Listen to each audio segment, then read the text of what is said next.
그 다음에 그 내용에 대해서 조금 더 나아가 볼까요?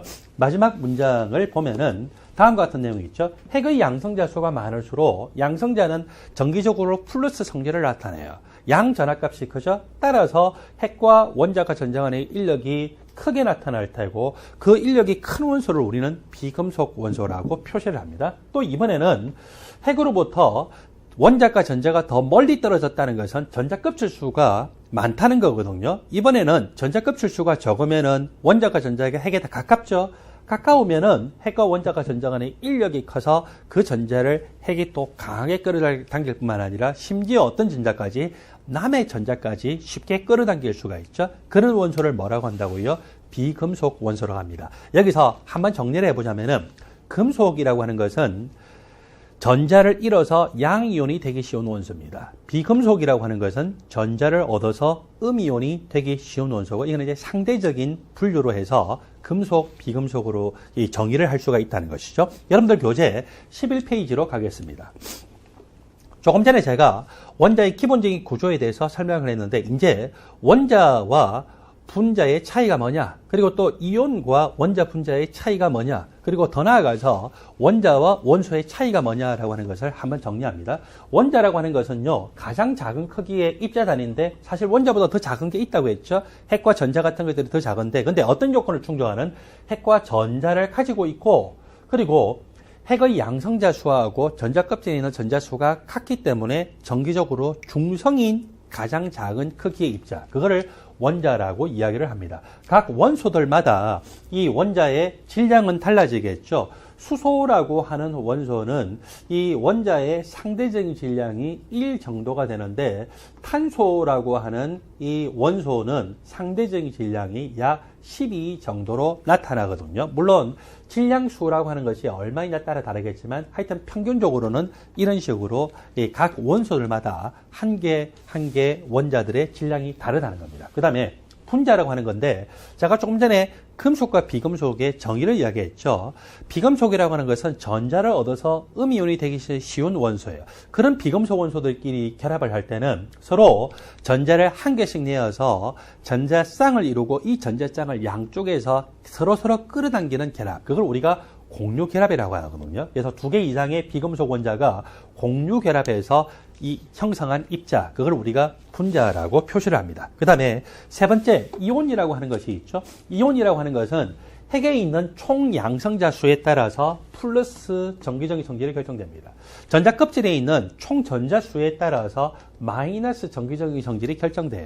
양성자 한 개가 플러스 1가입니다. 전자 한 개가 마이너스 1가예요. 따라서 양성자 수와 전자 껍질에 있는 전자 수가 같으면은 플러스의 전하랑의 합과 마이너스 전하랑의 합이 같겠죠? 상쇄가 되면 어떻게 될까요? 0가가 되죠. 그러면은 중성 입자가 되는데, 이 두 개의 개수가 달라지면은, 예를 들어서 전자수가 많으면 어때요? 전자의 마이너스 전하가 양성자의 플러스 전하를 상쇄하고도 마이너스가 남겠죠? 그럼 무슨 이온? 음이온이 됩니다. 그 다음에 양성자 수에 비해서 전자수가 적으면은 양성자의 이 플러스 전하가 전자의 마이너스 전하를 상쇄하고도 플러스 전하가 남겠죠? 전체적으로 무슨 이온?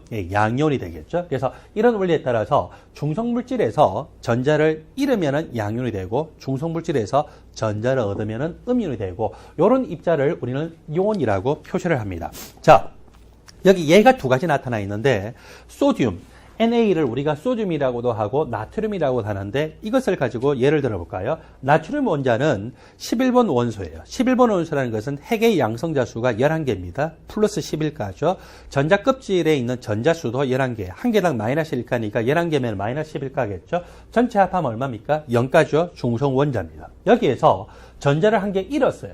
전자 한 개 잃으면은 양성자는 11개 그대로니까 플러스 11가인데, 전자를 한 개 잃으면 몇 개? 10개 남겠죠? 그러면은 마이너스 10가가 되고, 합하게 되면은 몇 가가 됩니까? 플러스 1가가 되겠죠. 그래서 이걸 우리는 플러스 1가의 양이온이다. 그러니까 중성 입자를 기준으로 전자 한 개 잃으면은 플러스 1가, 전자를 2개 잃으면 플러스 2가, 전자 3개 잃으면은 플러스 3가가 되겠죠. 이번에는 대표적인 비금속 원소인 염소. 자, NA는 전자를 잃기 쉬운 원소이기 때문에 금속 원소예요.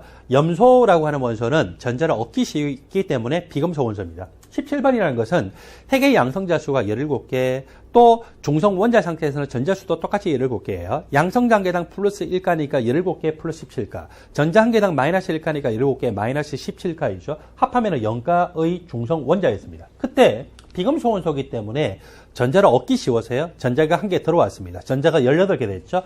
전자에 의해서 마이너스 18가고 핵의 양성자 수는 그대로니까 플러스 17가죠. 합하게 되면 몇 가입니까? 마이너스 1가죠. 아, 중성 상태에서 전자를 한 개 얻게 되면 마이너스 1가. 그러면 똑같은 원리로 두 개를 얻게 되면 마이너스 2가, 세 개를 얻게 되면 마이너스 3가의 이온이 되겠죠. 자, 이렇게 우리는 이온을 정의할 수 있습니다. 총양성자 수와 총전자 수가 다른 화학종 또는 중성 물질을 기준으로 전자를 읽거나 얻은 화학종, 이걸 이온이라고 합니다. 자, 그 다음에 여러분들은 원자와 원소의 차이가 뭐냐라고 하는 것에 궁금증을 가질 수도 있는데, 우리는 원자와 원소를 용어의 구분 없이 쓰는 경우가 많아요. 그런데 정확하게 한번 구분을 한 번은 해놓고 넘어가야 되겠죠. 원소라고 하는 것은 물질의 종류를 분류하는 가장 작은 단위예요. 물질의 종류를 분류하는 거니까, 그러니까 단지 크기 차원과는 좀 다른 이 분류다, 그죠? 자, 원소라고 하는 것은 기본적으로 핵을 가지고 있어요. 핵이 없으면 이걸 원소로 가지 않습니다. 그 다음에 핵의 중성자가 있을 수도 있고 없을 수도 있어. 대표적으로 핵의 중성자가 없는 입자도 있습니까? 예. 우리 몸을 구성하는 수소의 대부분은요, 양성자만 있어요. 핵의 양성자만 있고 중성자가 존재하지 않아요. 그걸 우리가 질량수 1인 수소라고 하는데, 이렇게 중성자는 없는 경우도 있더라 이거죠. 그 다음에 전자껍질에 전자가 있든지 없든지 간에 우리는 그냥 원소라고 표현할 수 있어요. 그것과는 전혀 상관없이. 그러면은 원소를 결정하는 가장 기본적인 요소는 뭘까요? 바로 핵에 있는 양성자 수가 몇 개냐. 수소가 왜 1번 원소 수소냐면은 핵의 양성자 수가 1개니까. 그러면은 헬륨은 왜 2번 원소인 헬륨일까요? 핵의 양성자 수가 2개인 원소니까 2번 원소라 하고, 그런 원소를 우리는 헬륨이라고 합니다. 똑같은 원리로 리튬이라고 하는 원소, 알칼리 금속이죠. 요즘 리튬이온 전지에 사용되는 그 리튬이라고 하는 원소인데, 그것은 3번 원소예요. 왜 3번 원소일까요? 전자가 있든지 없든지, 전자가 몇 개든지 또는 중성자 수가 몇 개든지 상관없이 핵의 양성자 수가 몇 개이기 때문에 3개이기 때문에 3번 원소이고, 그걸 우리는 리튬이라고 하는 원소라고 이야기하죠. 그래서 여러분들은 항상 원소라고 하면은 뭐가 떠올라야 되냐면은, 핵 속에 있는 양성자 수가 몇 개냐에 따라서 결정되는 물질의 종류를 분류하는 가장 작은 단위다라고 생각하시면 되겠죠. 그러니까 원자는 정기적으로 반드시 중성인 물질의 크기를 분류하는 가장 작은 그 단위이고, 그리고 여기 원소라고 하는 것은 뭐라고요? 바로 물질의 종류를 분류하는 가장 작은 단위. 뭐에 따라서 규정이 되는? 핵 속에 있는 양성자 수에 따라서 규정이 됩니다. 여러분들 교재 11페이지 아래쪽을 가볼까요? 원자의 구성 성분, 기본적으로 핵과 전자가 있다고 했고요. 또 핵은 양성자와 중성자로 분류될 수 있다고 했죠. 전자 한 개의 질량이나 양성자 한 개의 질량, 중성자 한 개의 질량은 너무너무 작아요.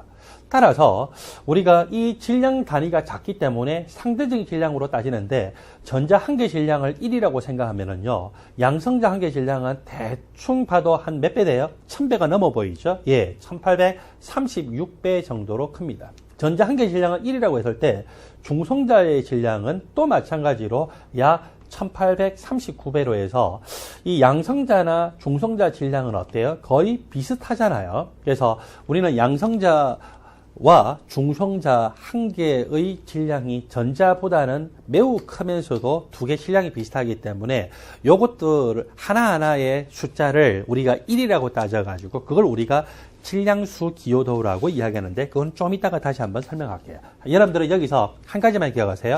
전자 한 개의 질량을 1이라고 했을 때 양성자나 중성자 질량은 전자 한 개의 질량보다 약 몇 배 정도 크다고요? 1840배 정도로 크다라고 하는 상대적인 질량만 생각하십시오. 그 다음에 전자 한 개의 전하량이 마이너스 1.602 곱하기 10의 마이너스 19승 쿨롱이에요. 그리고 양성자 한 개는 플러스 1.602 곱하기 10의 마이너스 19승 쿨롱이에요. 두 개가 절대값은 똑같은데 단지 한 개는 마이너스 정기적인 성질은 한 개는 플러스 정기적인 성질을 나타내고 있죠. 그래서 1.602 곱하기 10의 마이너스 19승 쿨롱까지를 상대적인 숫자 1이라고 했어요. 그럼 전자 한 개는 마이너스 1가가 되겠죠. 양성 단계도 똑같이 1.602 곱하기 10의 마이너스 19승 쿨롱까지를 1이라고 하게 되니까 몇 가? 플러스 1가. 그래서 상대적으로 전자 한 개는 마이너스 1가, 그리고 이 양성자는 정확하게 그렇게 되면은 플러스 1가가 되겠죠. 원래 중성자는 전하량이 0이기 때문에 상대적인 숫자로 보더라도 0으로 나타날 수가 있습니다.